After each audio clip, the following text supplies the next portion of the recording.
Hello and welcome everyone to the main event, first of 2025. I'm Meeta and I'm really pleased today to be joined by our special guest, Lydia Charilaou. Hi Lydia, how are you doing? Hi Meeta, thank you so much for inviting me. Pleasure to have you on, and what a great starting subject, all about setting goals. I mean, this is where it's going to begin, right? Yeah, lots of people are talking about, is it a new me? Is it a new goal? Is it a new year? Is it all of the above? But we'll find out more about that during the session. Yeah, for sure. Now, you actually run this as a workshop, so we're very lucky to have you along for today to give us some insights and few tips and tricks. And what I always hope from the main event is that everyone can go away with something they can apply straight away. But having said that, we are also available outside of this room after this hour. The session is recorded, so if you want to review it, and don't worry about making notes now, because you'll be able to get all the insights when you watch it again, and share it with your teammates, your managers, anyone that obviously you're in the room, you've signed up for this is important to you, our attendees today. But if there are other people that you want to influence and show the benefits of, give them the recording. And the beauty of it is it's on YouTube, so you can listen and watch it in double time as well. So Lydia, before we jump into the detail, I'm just going to do a little bit of housekeeping.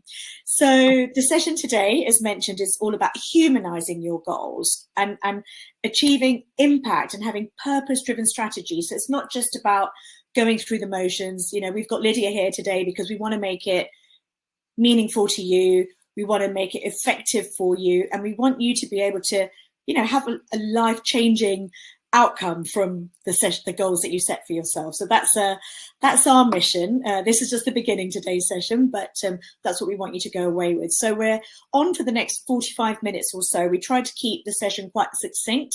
We know everyone's time is really precious, but we also hope that you'll be able to go away with some really important elements from this session. Just while you're jumping in, so we have a chat box, and the more that we interact and give our thoughts, the more everyone here will be able to go away with something that's relevant to you. So I've just thrown out a little hello in the chat box. That's how easy it is. If you're in and you're on and you can hear us, please can you just give us a little hello? And if there is anything that in particular you want us to cover today, let us know. This chat box is for you to give us your thoughts. And finally, before we get into the detail, we have a poll. I always like to have a poll going on in the background, because it helps us to understand what your specific challenges are. Lydia and I are going to walk through the full spectrum of the goal setting and aligning and delivering process. But this is just getting a feel for where you're at. So the question today in the poll is, throughout the experience of goal setting, what area do you find most challenging? And the first element is don't know where to start. We've got 25% of the room on that. The next option was can't find the time, or a waste of my time. No one's chosen that.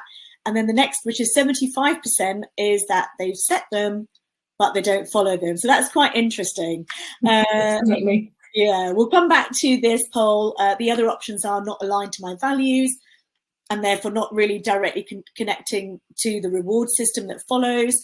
Or if there's we've got some others there as well. Please let us know what they are.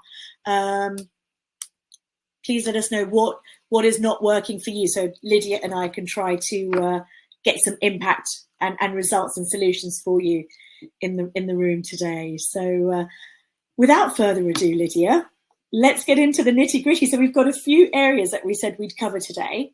We've got talking about integrating goal setting with the Heart-Mind and Wellbeing model. So that's something that I think you've coined, that phrase. So we're looking forward to hearing about what that is.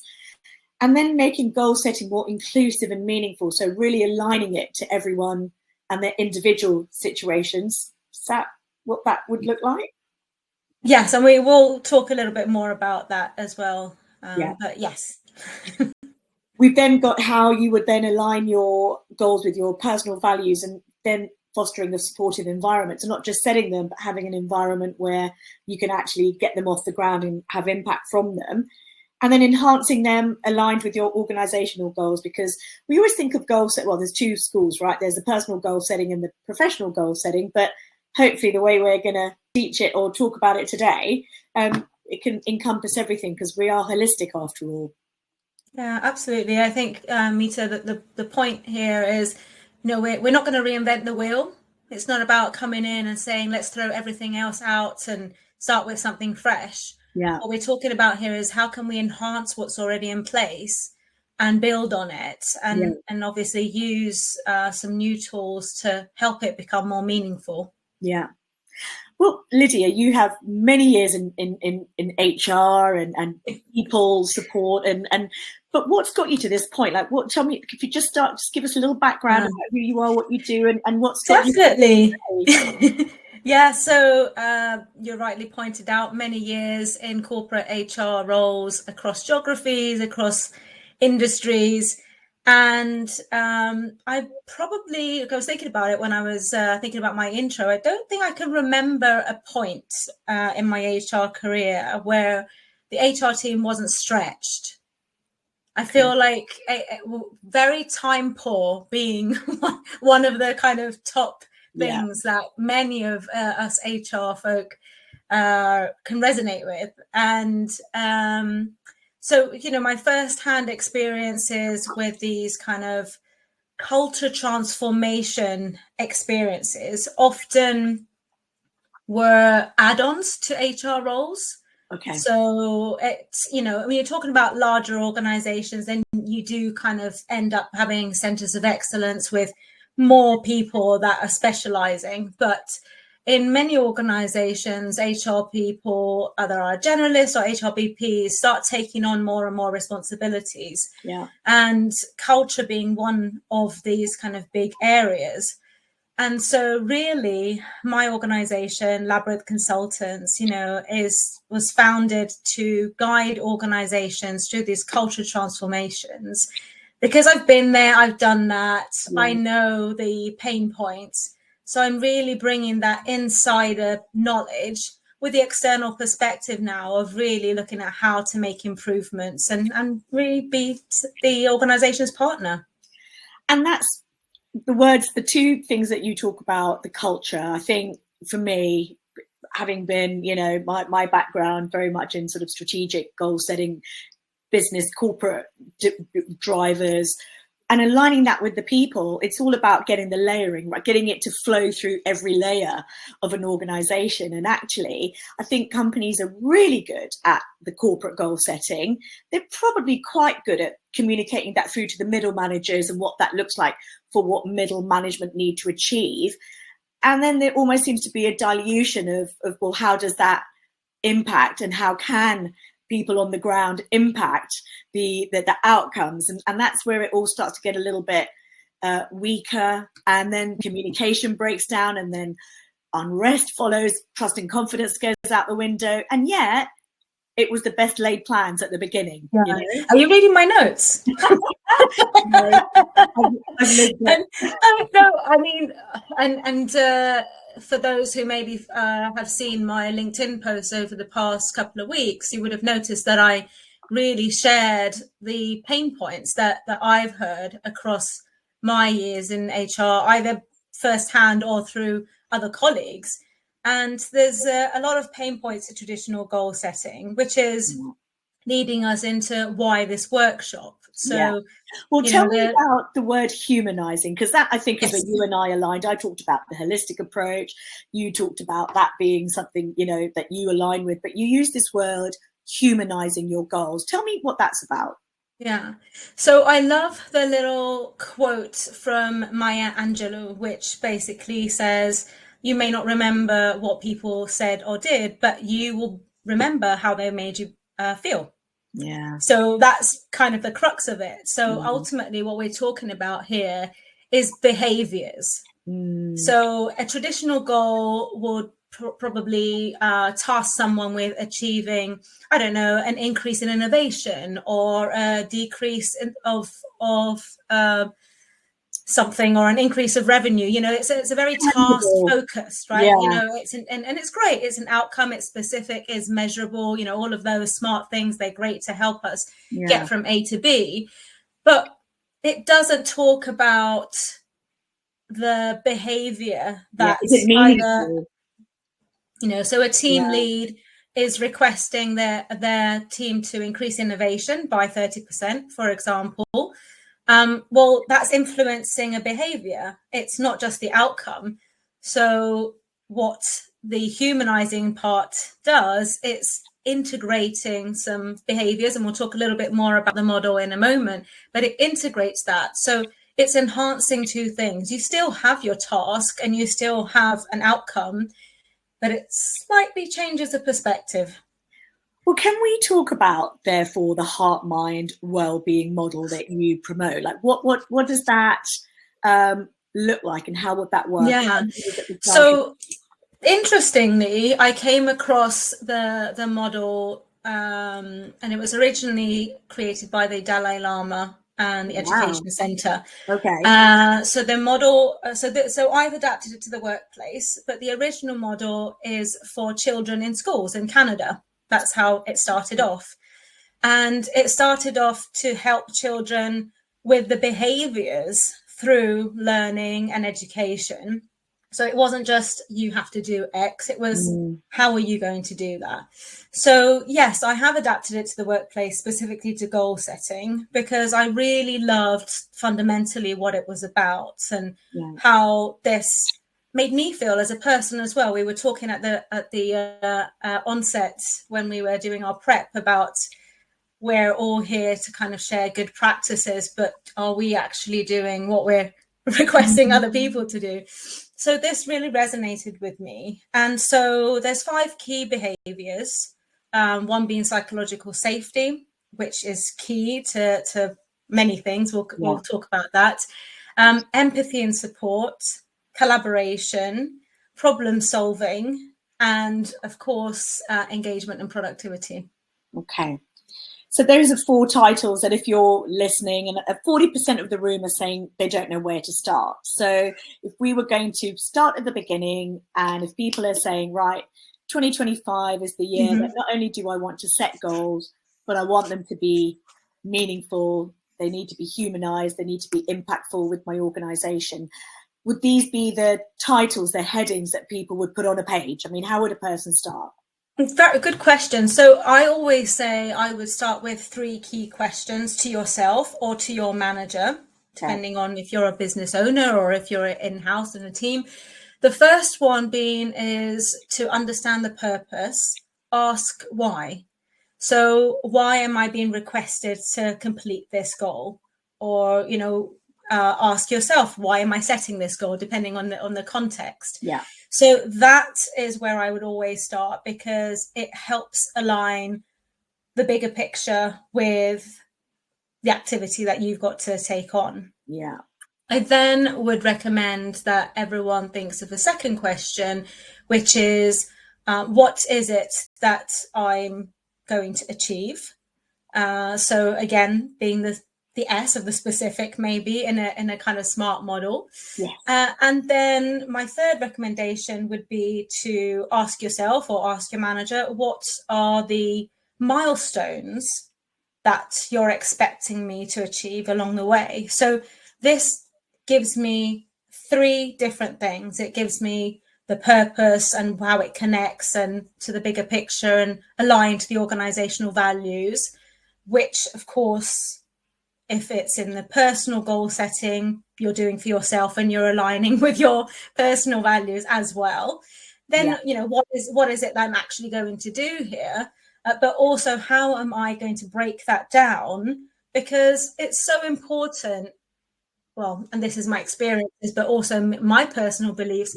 It's helpful for someone to have those chunks in between to be able to celebrate the success along the way, right? It's the journey as well. It's not just. What do you mean by that? Yeah. What do you mean by that? The chunks along the way. So do you mean breaking it down?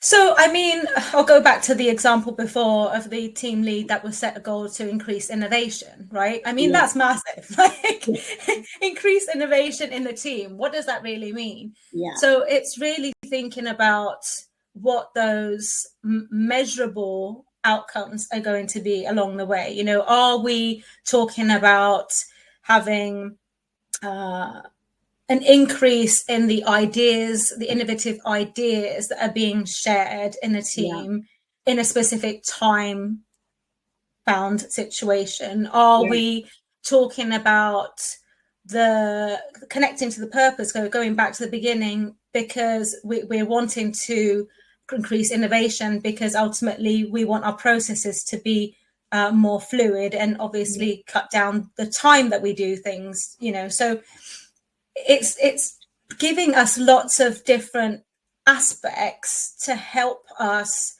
achieve the expectations that the organization has. Okay. But so it's talking about that. So those would be the 3 questions that I would recommend anyone starts with. Yeah.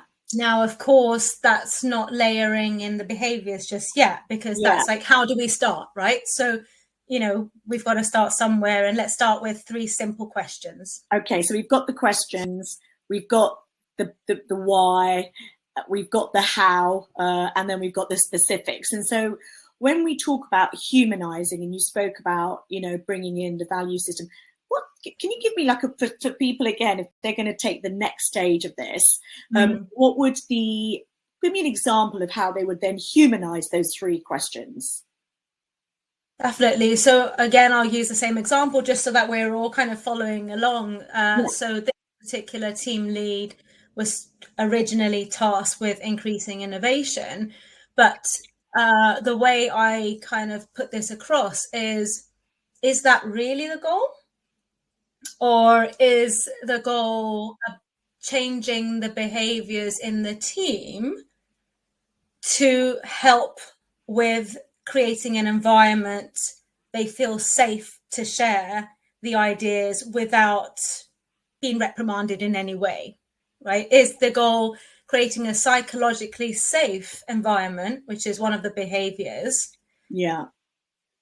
So that every week they have team meetings where in the team meetings, everyone is sharing ideas and they feel safe to share the ideas, and their ideas are taken on board and they are testing things out, so it's just tipping that a little bit, it's as I said, it's not throwing everything out and starting from scratch. It's just really reconsidering how to connect the human part to the activity that they're carrying out.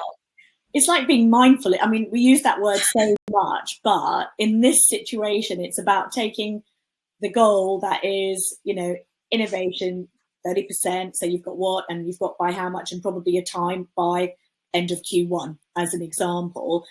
And then it's, my understanding is that we break that down into, well, who actually is the individual that's going to be responsible for this. And I often think, whatever conversation I'm having in this webinar scenario, when I'm speaking to our guests, often the answers are in the people. It doesn't have to be this, I need to go outside and, learn about it. Actually, you can just ask your people. Would you say that's the same for goal setting? Oh, 100%. I love what you're saying. Absolutely. Where do you start? Yes, the questions, but ask your teams what works for them. I say this time and time again, there is no one size fits all. There is one size fits one to a certain extent. I know that, so have a conversation, and one of the other behaviors is collaboration, but within collaboration, ultimately you're communicating with your teams. So you're having a conversation around what works for one, how best to set the goals. You're checking in, you're making sure that this is still relevant. So we looked at our original poll here. Is it going to feel like it's meaningful? Or is this process switching people off where people respond that it's not a good use of their time? Yeah. And so we've got, again, that 50-50 of the room now are saying, don't know where to start, or I set them and I don't follow them. And we've got 2 scenarios. We've got managers who perhaps want to create a goal setting environment for their people, or there could be people in an organization that have a manager that's almost blind to goal setting. Like, what I think we understand the managerial side of how to, or at least starting. How could a person approach a manager where they want the roles and haven't got the buy-in yet? This is the 15 years of HR and the amount of conversations I had about this. I would say to the employee or the individual, you get what you put, you'll get out of the situation what you put in. So be proactive would be my first thing. What I mean by that is reach out to your manager and have a conversation, ask questions, keep the questions open. I'm all about the W questions. What is it that our team has to achieve in the next 3 months or whatever the time frame is? How do you see me playing an impact in this? What are the opportunities for me? I mean, there are lots of questions. I'm sure a lot of people on the call have already come across these. So like I said, we're not reinventing the wheel. We're enhancing that. And then start sharing as well what the expectations are, not only from a task perspective, but for example, I've had a lot of cases in my career where people would say, well, my manager's feedback, so coming back to the communication aspect, was, oh, you did that really well, or actually that didn't work out so well. But they're not always asking questions to find out, how could I have done that differently? What are the behaviors that you valued in that situation that made this go well, or that didn't quite fit with your expectations? So kind of be proactive, be bold, ask the questions would be 3 things that I would suggest, again, to the don't know where to start point in the poll. I.e., don't be afraid to say, I would really like to try goal setting this quarter, and I've come up with an outline of what I think, based on what I know, is what's required of me, and I'd like to talk that through with you. Something is, and then with the 3 areas of collaboration, right? So a lot of people feel more comfortable bouncing ideas off another person. Personally, I thrive when I'm in that collaborative space. So I want to come up with something, but I also want to ask other people's opinions and really kind of canvas ideas and work on building together. But I'm just one person, so you've got to find what works for you, right? Quite interesting. You spoke about collaboration. Sorry. No, I was going to say it's quite interesting you use that word collaboration. I met with a client yesterday who are going to be getting their people in a day more than they already are. I think they're 1 or 2 days, and they're increasing it. And that, as you can see in the news, you can see, in the article, it's all happening where companies are increasing the space time. And a lot of it isn't even because of the tangible results, but it's the fact that you don't know what you don't know. So you don't know what you're missing if you haven't created an environment of collaboration, of communication. Things that 5 years ago we took for granted is becoming an art that we're losing sight of. And I think in this space, I think that having more face time with members of your team and your manager, I think will just create so much more engagement in the goal setting space and in the driving of whys and just bringing it all to life. I think it's hard. It's so 2-dimensional, isn't it? When for sure. And I want to make the point here that collaboration doesn't, when we talk about FaceTime and collaboration, it doesn't have to be in person as well. So I think that there's a lot of that, and kind of don't want to go off on that tangent, but a lot of organizations asking people to come back to the office space. We're collaborating on teams, and again, we go back to what works for you.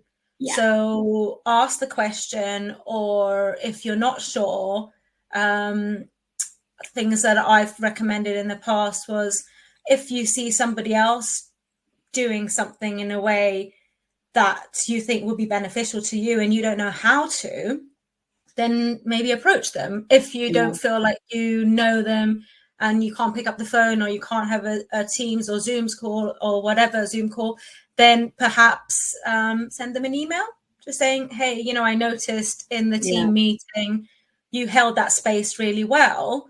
I wondered if you would be open to have a conversation around how you did that. And again, that's coming back to behaviors, right? So that's the key. We're people, you know, we do a thing well, or, you know, perhaps in a different way, but the behaviors is what's going to get us there. So true. And again, I think that art of engaging, reaching out, connecting, collaborating, we almost, you know, in this day and age, we text people or we email them to check if they're free to call. We used to just pick up the phone. So you're right. We can be more inclusive and collaborative. It's just a mindset, and it's that mindfulness. But when you've got a goal, when you've got somewhere that you want to be by a certain period of time, all that noise, if you like, all the distraction can fall away. That allows you just to be on your journey.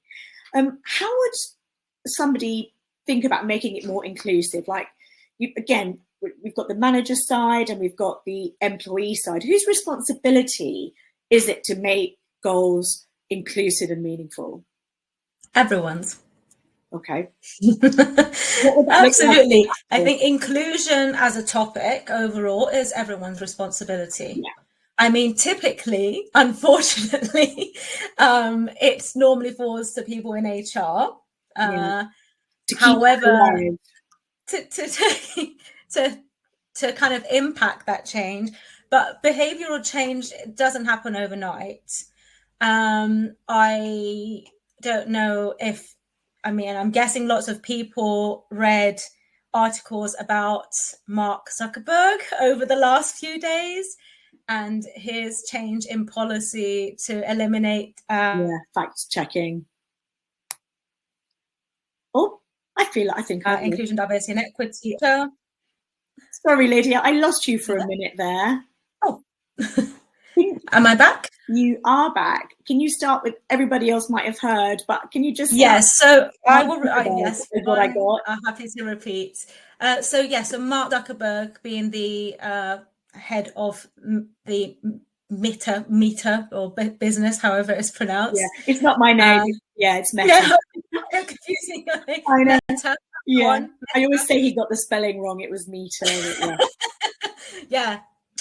So he, over the past few days, basically pulled all his diversity, equity, and inclusion policies and activities within the organization, and has unfortunately posted that the culture needs to become more masculine. Now, I'm not verbatim reading the words, but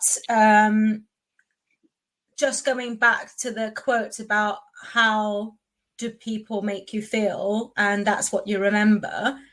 Imagine being a woman in that organization.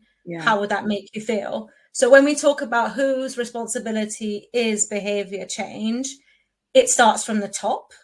So his example may, let's see what happens in the press. But it's obviously, lots of people talking about it. So it starts at the top, but also then that's going to cascade down, because how that's made people feel will impact people in the organization who may make decisions that they may not have 6 months ago about being in that business. So it impacts more than just a goal. There's a bigger picture. And every organization can choose what they stand for. And he's chosen what his organization stands for. Fortunately, that doesn't have to impact what anyone in this room's organization has to stand for. And I always think that, their loss of people is everybody else's gain. Those great people, those great females or people with more feminine energy approach get to go out and work for organizations they're more aligned with. So it's very disappointing. And I think you're right. I think in general, there's a real push for masculinity. If you're looking at Elon Musk and Donald Trump, there's this movement, and I've forgotten his name, Mr. Tate.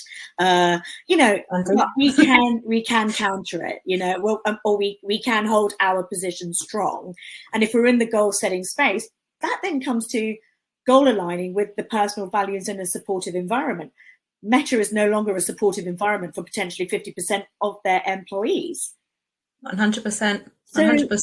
So how if, because the poll as it stands at the moment, 41% say we set them but we don't follow them. Yes. What do we think is going on there? Let's talk a little bit about that. Yes. So in the LinkedIn post that I sent out last week, that was one of the key pain points. And my experiences again, and those who shared, is that goals, traditional goals, let's just call them, are often set once a year, if not twice a year. Now, I'm not saying that happens and everywhere that way, but there is a lot of organizations that I have either been in or I'm aware of that do that. And we're in a world where, literally tomorrow something changes. Yeah. Everything changes all the time. Yeah. And so if I have spent ages writing these goals and agreeing these goals and going through this arduous process where people feel that it's not meaningful and it's not connecting and etc. And then a month or 2 months from now things change and there isn't a robust system in place to quickly adapt or to kind of add more meaning behind it, then definitely you will hear people saying that, well, there's no point me following them anymore because they're out of date. So, you're just going through a cycle, which is, I don't know what I'm doing. Therefore, is this a waste of time? Is it meaningful? I've done it, but actually it's so out of date. So why did I do it? So you're just constantly going through these pain points. And so what I talk about is if you enhance the process overall and it's not just about a model, but it's everything we spoke about, so having effective conversations and checking in and creating a space where people can share and being empathetic with people's needs, and you integrate the behaviors as well, even if the task, the goal, the ask changes, those behaviors are still ones that the business has fundamentally demonstrated are important, not just in the goal that you write down, but the behaviors in your day-to-day work. So that actually, again, it's changing that mindset, which is, what is it that we're actually setting out to achieve here? And so it's the goal, it's the behaviors, the day-to-day behaviors that we have to achieve it. And then the bit for me, which is really key, is, well, how do I feel? How am I going to feel when I get there? And how am I going to feel along the way? And ironically, you're probably going to know the shift will be in how you feel before your behaviors and before the outcome. So actually, if a it doesn't have to be a manager to an employee, a member of the team. It could be a peer-to-peer goal setting team. You can have somebody that you bounce up and say, right, there's your goals, here's my goals, let's try and achieve them together. Let's have accountability for each other and from each other. It's a bit like the age-old weight loss fitness. If you have somebody on the and probably that's the biggest goal that people seem to focus on, but you bring that same approach into the workplace. So I love what you said, accountability. I, as a new business owner, now that I don't have a team like I did in my in-house role per se, I am working with other consultants and we've created spaces to keep ourselves accountable. So we set goals every month, then we check in, how did it go? And it's not about did you pass or fail, because that's a linear process and that's a very traditional way. It's perhaps, well, what did you learn on the way? So actually I did X, that didn't quite work out the way I wanted to, but what I learned, the behaviors on the way are X, Y, Z, and those are so valuable. You're learning, you're growing, and you can use them for something else. So you can quickly adapt. So when they use sports coaching as an example of goal setting, let's look at Djokovic. I just saw an article where Djokovic got Murray to come and be his coach. So Murray is now setting him, new goals. And they think, well, why would somebody who's reached need goal setting and coaching? Well, because you also need to have goals of staying where you are, or those incremental improvements to help you stay there, get there.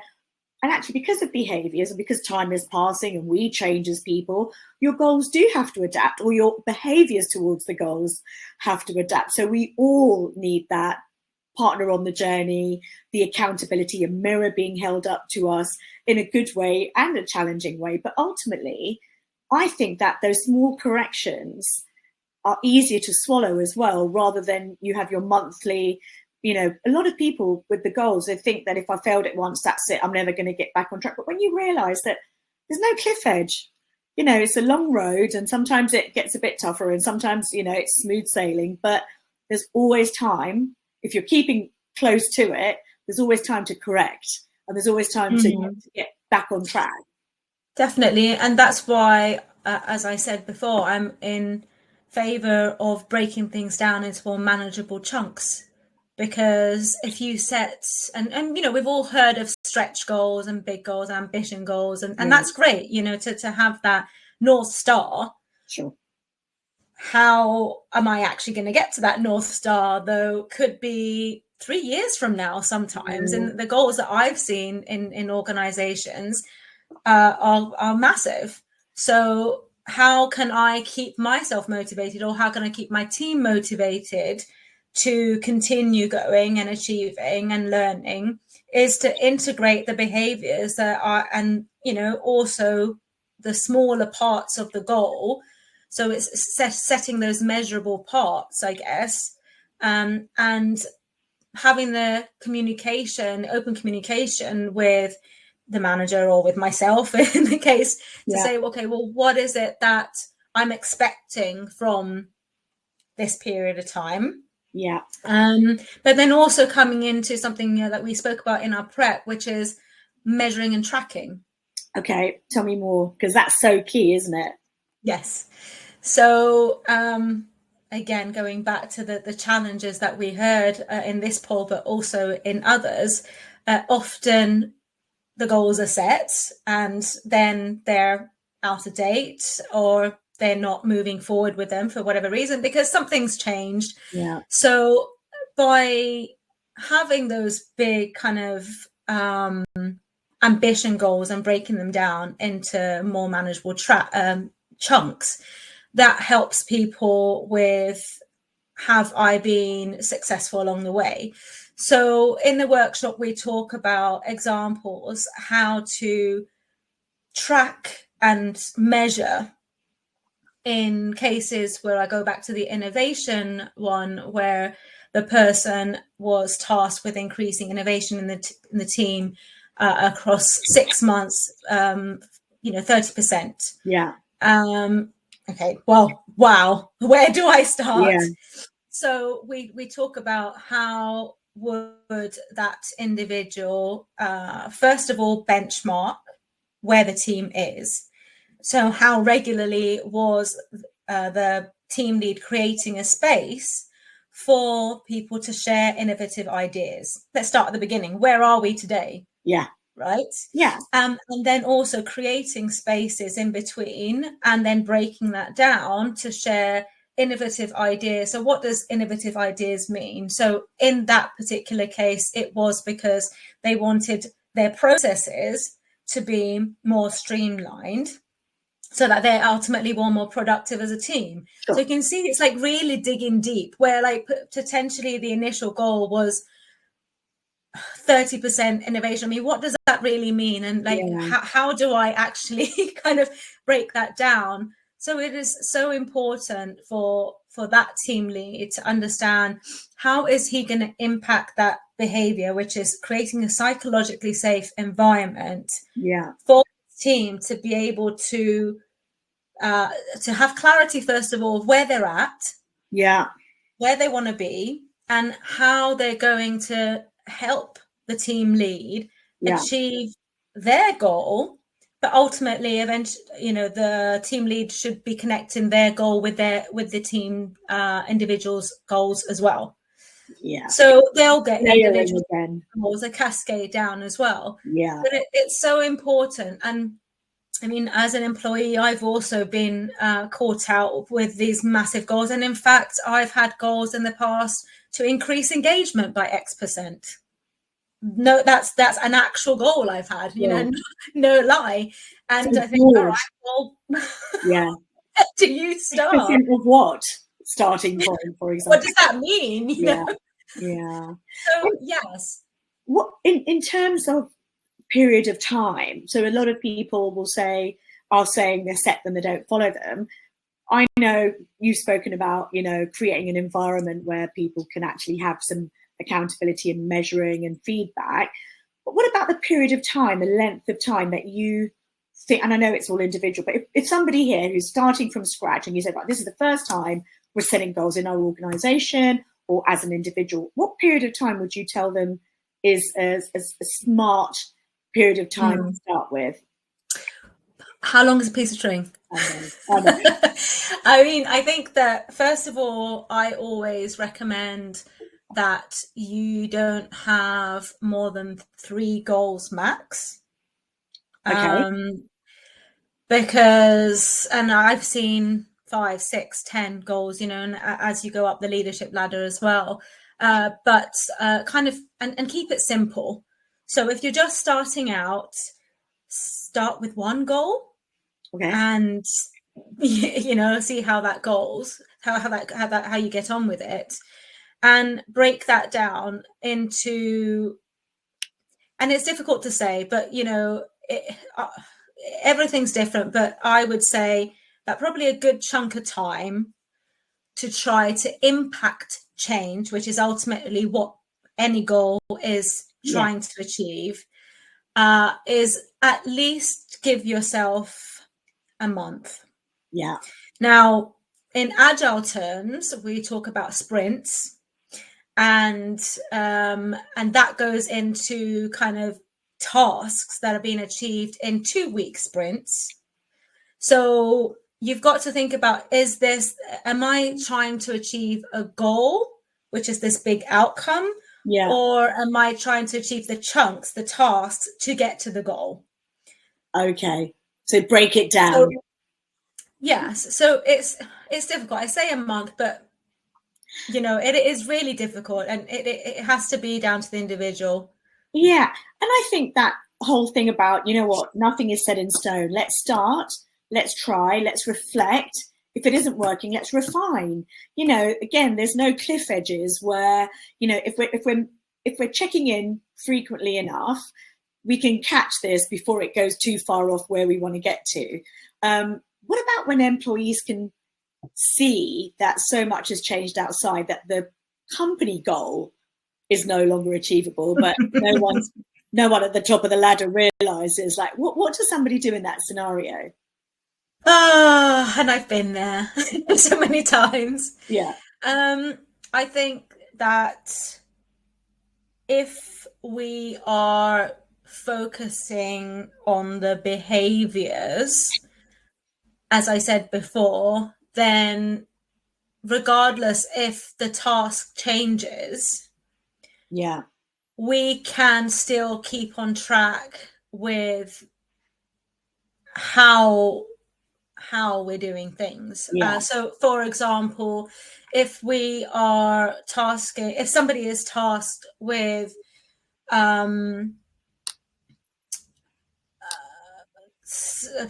trying to think of a financial one, perhaps the audience can help me with dropping something in the chat as well. But to increase revenue, which is a typical kind of goal that organizations have, then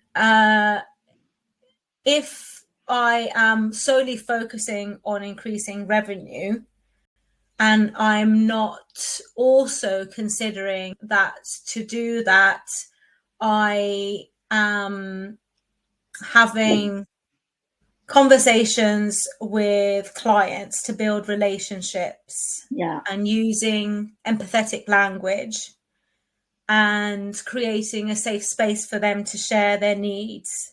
Yeah. And collaborating with them on what we need to do to help them with their product or service that we're supplying them with. Then if that changes and all of a sudden I have to do something extremely different, then it will be a lot harder to keep people motivated. Yeah. But if you combine the two, and the goal is to build the behaviors to come to the outcome, to achieve the increase of revenue, even if that number changes, or if they said, okay, we've met our targets for this particular quarter, and the person is thinking, okay, what do I do next?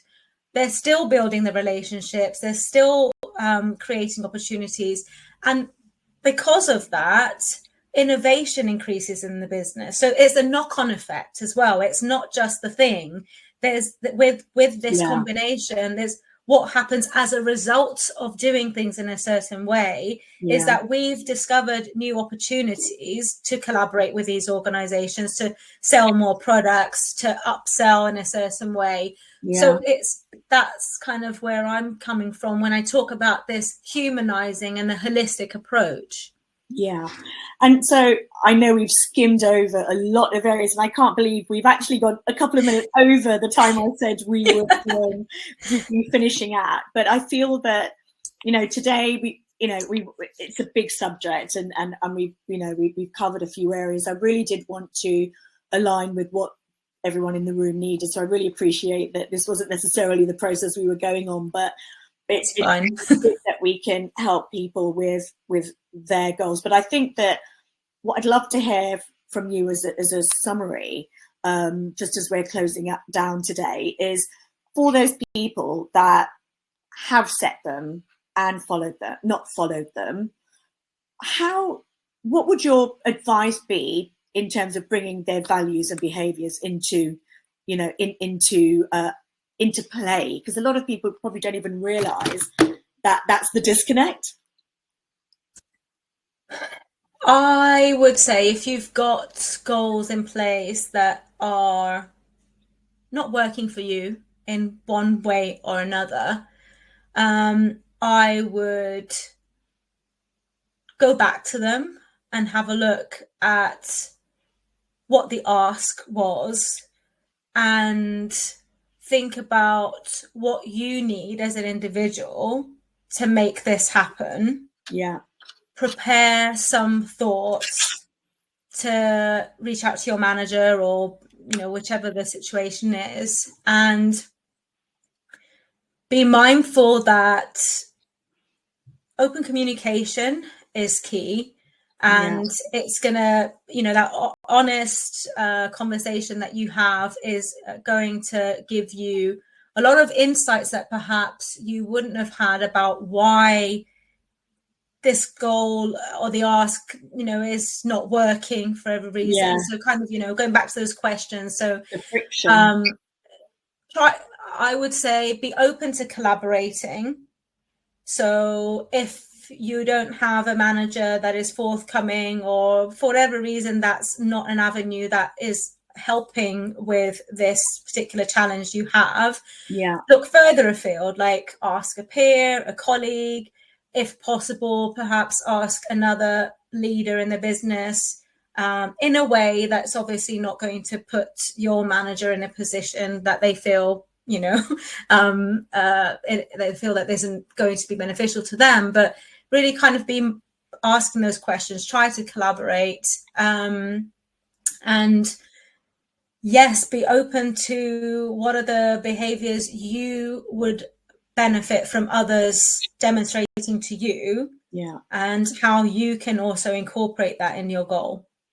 And reach out to me, have a conversation. Ultimately, I'm happy to have a conversation.